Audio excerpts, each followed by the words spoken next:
Halo semuanya, kembali lagi bersama gue CRY dan terima kasih telah mengklik video ini. Dan silakan pantangin aja wallpaper Sumireko Sansoin dari anime Oresuki, waifu terbaik gue saat ini ya. Nanti balik juga keren kok wallpapernya, jadi gak masalah ya kan? Oke, di video kali ini tuh gue mau ngasih tahu anime-anime yang gue rekomendasikan di musim ini. Banyak sekali judul sebenarnya gue rekomendasikan. Tapi gue hanya memilih 5 dari sekian banyak judul yang akan gue rekomendasikan yang layak banget kita hadiri di Oktober 2020 besok. Apa aja itu animenya? Jadi sini harus gue kasih tahu dulu. Masih banyak yang nanya, "Bang, kok lu bikin ilustrasi videonya bukan ilustrasi langsung dari animenya?" Gue sudah bikin dan kena hak cipta. Yang ada nggak tayang. Ya udah, gue bikin kayak gini aja, yang penting tayang dulu ya di channel gue, bukan nggak tayang gitu. Oke, jadi anime apa sih yang sebenarnya gua rekomendasikan? Itu ada 5 judul. Yang pertama itu adalah Danmachi Season 3. Gua pertama punya hype yang luar biasa tentang anime ini. Kenapa? Season 2 ke Season 3 itu cuma memerlukan waktu 2 tahun gitu. Itu adalah waktu yang sangat sebentar untuk kita menunggu sebuah season terbaru. Apalagi kalau biasanya kita menunggu season-season terbaru di atas 2 season, itu biasanya sudah sampai 3 atau 4 tahun. Contoh aja kayak Orejairu, itu kita harus menunggu 5 tahun untuk mendapatkan season ketiga.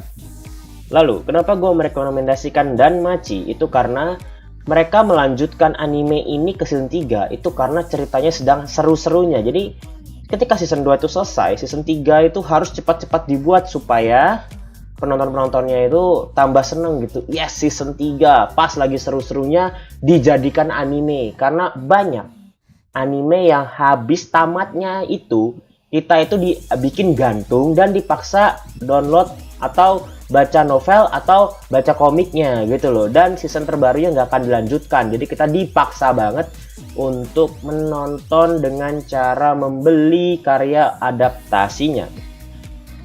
Oke, lalu kenapa anime ini yang gue rekomendasikan juga? Selain karena ada Hestia yang sudah pasti besar, juga bagaimana perkembangan dari karakter utama yaitu Cranel Bell yang dia itu nggak secupu di awal episode. Biarpun suaranya itu sama kayak suara Kirito dan suara Futaro Uesugi yang sama sekali kagak ada keren-kerennya, gue lebih memilih untuk menonton Cranel Bell, tokoh utama dalam anime ini, yang dimana dia jauh lebih gentle dengan perkembangan yang lebih signifikan daripada MC-MC anime lainnya.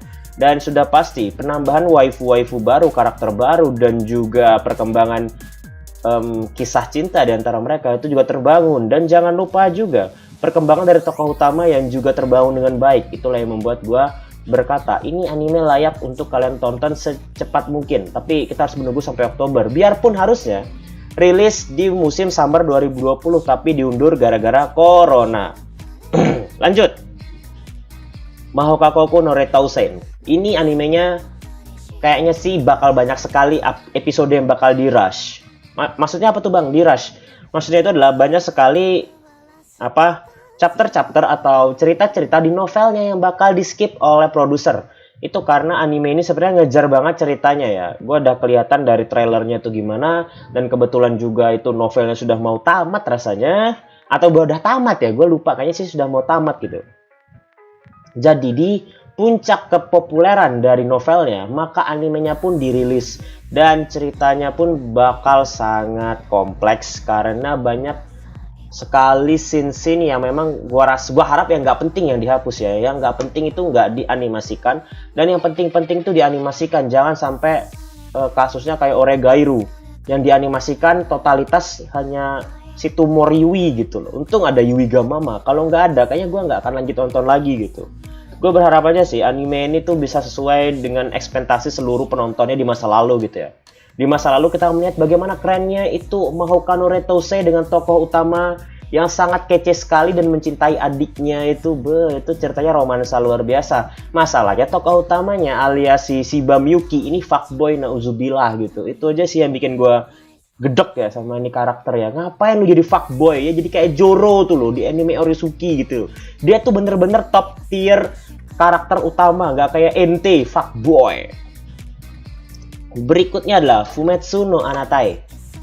judulnya sebenarnya bakal tidak akan populer dengan begitu cepat di sebuah cerita. Tapi ketika gue baca komiknya, ini berbeda.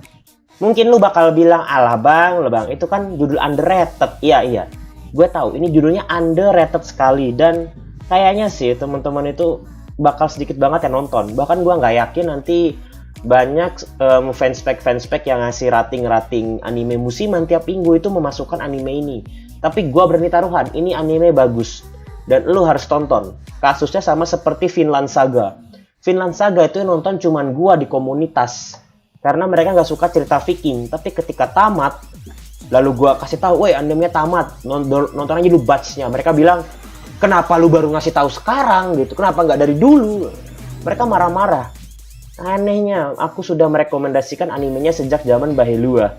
Tapi mereka karena tim batch, ya udah gue kasih tahu pas tamat. Dan ketika mereka nonton, mereka puas sekali. Kasusnya akan seperti Vinland Saga. Kenapa? Gue udah sama-sama baca komiknya. Kalau dibilang tentang cerita, ya tentu saja ini ceritanya akan sangat menarik ya. Percaya ada deh sama gue. Fumetsu no Anatae ini akan menjadi anime yang akan sangat membuat lo tersenyum terus, karena bagus banget ceritanya. Lanjut, Kami-sama Ninatahi, atau ini adalah sebuah anime yang diproduksi oleh PA Works dan juga ceritanya dibuat oleh Maeda Jun. Jika ente tahu Clannad, lalu Angel Beats, lalu Charlotte, itu kan anime-anime yang sukses membuat kita terkesan gitu dengan kualitas cerita yang luar biasa. Lantas Maeda Jun berjanji bahwa karyanya yang satu ini akan melampaui apa yang telah dia buat. Dan gue harus bilang, gue percaya sama ini pengarang, karena hanya dia yang bisa bikin gue melihat anime itu terkesan banget.